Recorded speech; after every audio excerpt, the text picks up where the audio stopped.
A lot of people keep asking or keep wondering whether Jesus was really born on Christmas Day.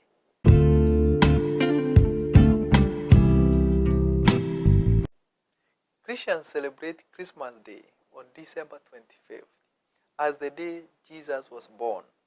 Historically, December 25th was a day popular in pagan religious celebrations as the birth of their sun god. It was a popular day and fancy day too, and Christians would join the pagans to celebrate with them.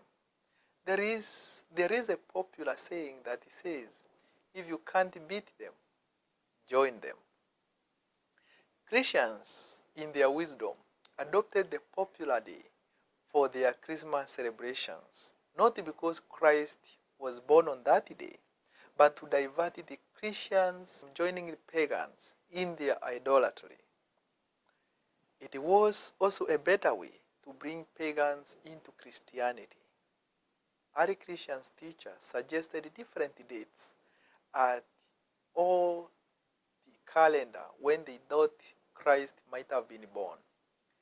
St. Clement picked November 18th. Hippolytus figured Christ must have been born on a Wednesday. Others placed Jesus' birth on March 28th. According to historians, there are possible reasons why they think Christ was not born on December 25th. One, the Bible says that the shepherds were in the fields watching their flock at the time of Jesus' birth.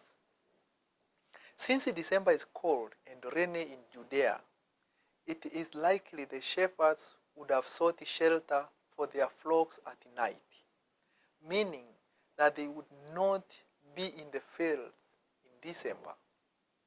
2. Jesus' parents came to Bethlehem to register in a Roman census. Again, during winter or cold seasons, when temperatures often dropped below freezing and roads were in poor conditions, taking a census under such conditions would have been self-defeating. The biblical accounts point to the fall of the year as the most likely time of Jesus' birth, based on the conception and the birth of John the Baptist.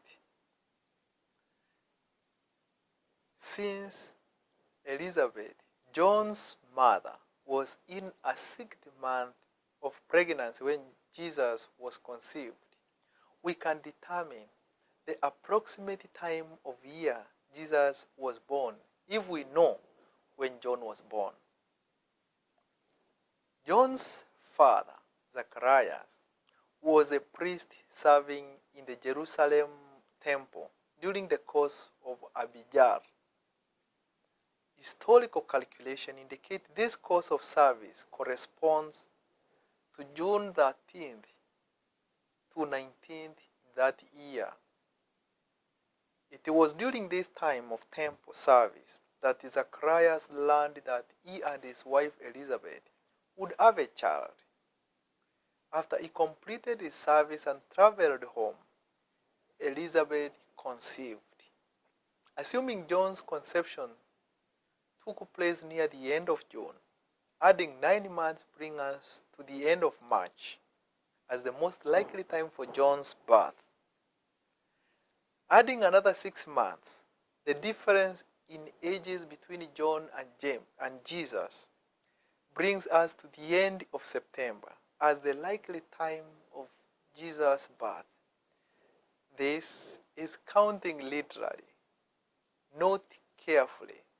Theologians keep telling us that we should never interpret the Bible literally, nor do I.